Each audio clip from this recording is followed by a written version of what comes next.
compaesani del nostro Paveso e paesi limitrofi circonvicini. Ricorrendo oggi la premiazione dei più bei porci del paese, così vi ho radunati tutti qui intorno a me, ed io per il primo, come vostro presidente. Io non voglio farvi un discorso, e se vi parlo in lingua italiana non è per farvi vedere che la so parlare, ma è perché così si addice a queste cerimonie ufficiali.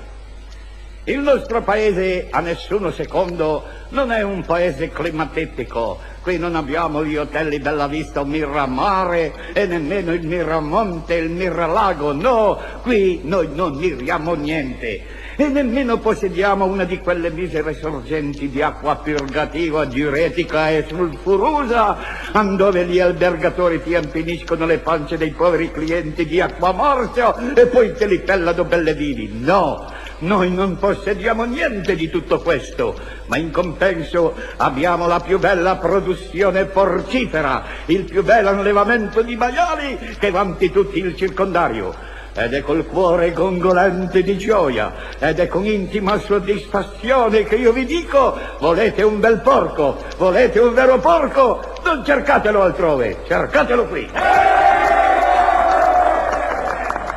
Noi che delle nostre case ne abbiamo fatti tanti porcini e che le nostre donne le abbiamo adibite al loro allevamento e che ce li tirano su belli grassi e papputelli come tanti maiali, noi sentiamo dentro il petto la gioia di questo giorno che viene a premiare e a lenire le nostre quotidiane diuturni fatica. Non per vanto, ma una razza di porci come la nostra non si trova da nessuna parte. E quando all'esposizione zootecnica alle vila, quelli che inventa essa parola irrompe il viso, ebbene, quando all'esposizione zootecnica ho presentato uno dei nostri esemplari, il presidente della giuria mi ha stretto la mano e mi ha detto: bravo, è un gran bel porco. Al che io le ho risposto commosso: grazie al mio paese, sono tutti così.